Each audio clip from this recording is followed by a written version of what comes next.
Country Confidential. So I heard just from, a little birdie here that you were in a singing competition probably about, I guess it'll be 5 years here ago. Oh my, Um, and you were the only woman in all of these men. And I would love to kind of hear the story about how you ended up at the singing competition, what it felt like competing against all these men, and how that kind of gave you a little bit of boost of confidence to kind of see where you are now. well, yeah, I entered this competition called the Next Country Music Star. Havelock Country Jamboree puts it on. It's a huge jamboree, one of North America's biggest country festivals. And yeah, I mean, I ended up being the last woman standing. There's women and men throughout the competition, but at the end it was me standing against, I think, six. I can't remember, man. It was just such a whirlwind, but six male acts. And I just remember, entering into the competition and just saying, let me just give this a shot. I don't really know too many people. I'm still getting warmed up, in the community. And, I just thought, okay, let me just give this a shot. I love performing. I love singing. Let's see what happens here. And before you know it, it just became like week after week of me ending up in all the rounds and people getting eliminated until the point where I was the, I guess, last woman standing with all the guys. So That's amazing. That's amazing. So I also know that you were just named one of the new CMT's Next Women in Country. So why do you think it's so important for the industry to recognize female creatives right now? I mean, it's important because it's diversity. I mean, women are essential parts of humanity and parts of business and family and social aspects. I mean, it's just diversity is what most people strive off of. So we need women, we need men, we need different cultures, we need to just kind of balance off of one another's strengths and what we have to offer. So I think it's really important, even in where music is concerned, because there's hasn't been too much room for women on country radio particularly.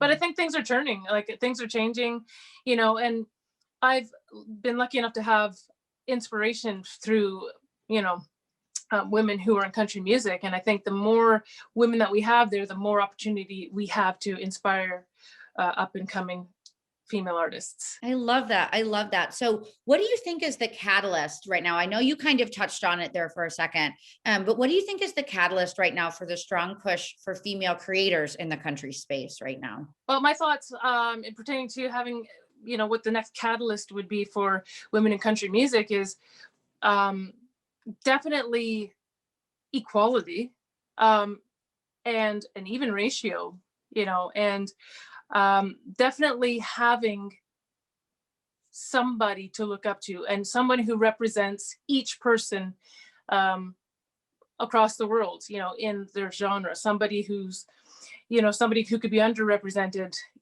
would have somebody to look up to and a reference point when it comes to them pursuing their dream and their passion in country music. I love that. So speaking of country music, who were some of those females for you growing up? Oh, geez. My mother played Patsy Cline record on repeat, and she was like my earliest recollection of falling in love with a voice, and a voice that just kind of brought me in through the speaker, and me wishing that I was that voice on the other end, just because of the way it made me feel. And that's why music's so special to me, because I want to make people feel the way that Patsy's voice made me feel. Or Taylor Swift, when she came on the scene, I like playing her guitar, singing her songs, and with all her charisma and her confidence and being so young and breaking boundaries, she blew me away. And so there was just something in her that resonated with me and what I would hope to achieve, as a female woman of country. I mean, you can say there's so many people from then in between: Shania Twain, Carrie Underwood, Faith Hill, and I love classics. I love Loretta Lynn. I cover her songs all the time. The Next Country Music Star, You're Looking at Country was my favorite song to perform, and could have been the one that took the cake for me there. But yeah, when I won that competition. But I mean, traditional country is so heartwarming, heartfelt, and it's just something that I love and admire. So I love that. That's oh, I have chills. That was such a great answer. I'm so excited for that. So your song Standards, I absolutely love that song. I think for me, it says something different. It gives me a story to connect to, which is something that I really crave, especially in country music. But I feel like, you know what I mean? Did you feel like breaking that boundary and saying something different was really helping you break this lyrical template that women had kind of had in country music? I would say, I don't know, 2010s, mid, you know what I mean? Just kind of talking about short shorts, heartache, but you're coming out and you're like, I have standards. I'm going to say something different. So I kind of want to know your mindset behind choosing that song and those lyrics to kind of come out and show the world who you are as an artist. that song, when I first heard it, just hit me like a ton of bricks. It resonates with everything that I love and I love to do. I've been active in my community as well, even with, charities or the schools, pairing music with good causes, in the schools or in the neighborhood or in the community. And it's always been just a part of me, a message that's always inspirational, or a message that just kind of universally draws people in, a little bit kind of like a side of what you would typically hear, like what you're saying, heartbreak and heartache, which is all great and good and fun and dandy.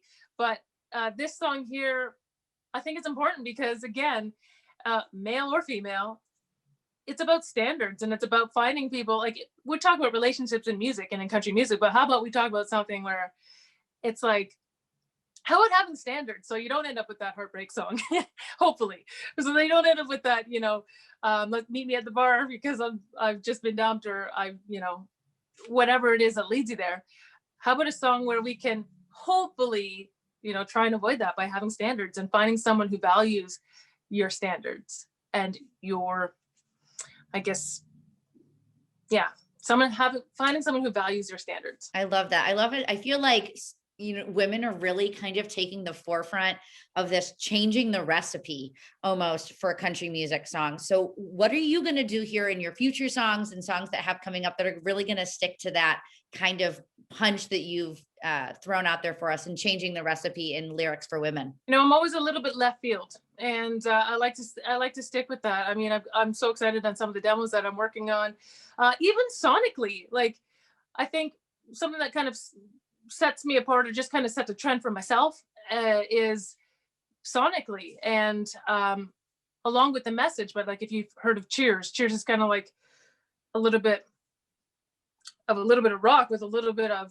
synth with a little bit of country and a little bit of everything in country music, right? So it's just kind of, I'm really excited about where I'm headed with the messages and the sonic delivery that just kind of caters and custom tailors who I am as an artist in country music. I think that it's important to have different flavors of the genre, like, not just stick to one template, which, like I said, I love country music, but I think staying ahead of the game and making things interesting is what will help someone stand out. And I know we touched on this in the beginning. Being a woman in the industry hasn't always been an equal ratio. It hasn't always been fair. So would you mind sharing with us maybe a time that you kind of felt that way, how you overcame it, and then how it's pushed you to where we can see you now as one of CMT's next women of country? Well, to be honest with you, like, you know what? Let's take the next country music star, for example. Yeah. Again, male dominated, last woman standing in the end. I don't really pay attention, even though I know the reality. I don't really pay attention to what could be a possible hindrance for me, because I'm so passionate about music and so passionate about my desire to fulfill this dream, and have such a strong conviction about it that it's like, all I'm going to do is get up there, be myself, and do the darn best that I can and have fun doing it. And eventually, whether they like it or leave it, at the end of the day, I came and did what I felt I was supposed to do. And I've never really considered, like, even when I was on the stage, I never really considered, like, okay, like, is this the fact that there's men there, more guys than me, and people who are more known in the industry than me? I'm not going to let that determine the outcome of this. I'm going to give my best. I think the main thing is just giving your best and being darn good at what you do. And I believe the doors will open. And it's just been one stepping stone after the other of staying true to myself, forsaking all the hindrances, and just going after what I love. I love that. I love that. So I want to hear the story about when you found out that you were going to be, you know what I mean, given this amazing honor by CMT. Tell me how Yeah. you found out. Tell me how you celebrated. How is that helping you propel through 2021? I want to hear it all. Well, I remember getting the official email that I was invited. Congratulations, you've been invited to into the class of the next Women of Country class of 2021. And I was out walking my dog, actually, just taking him out. And I was absolutely like just smiling ear to ear, laughing out in public. Like people probably thought I was crazy. I was just like, ha ha ha, just like in a whole new world. Absolutely blown away. That's been a dream for me because I've known of CMT Next Women of Country for quite some time. And I'm here in Canada. And I'm just like looking somewhere over the rainbow at something that you wish you could be a part of, but you just don't know how.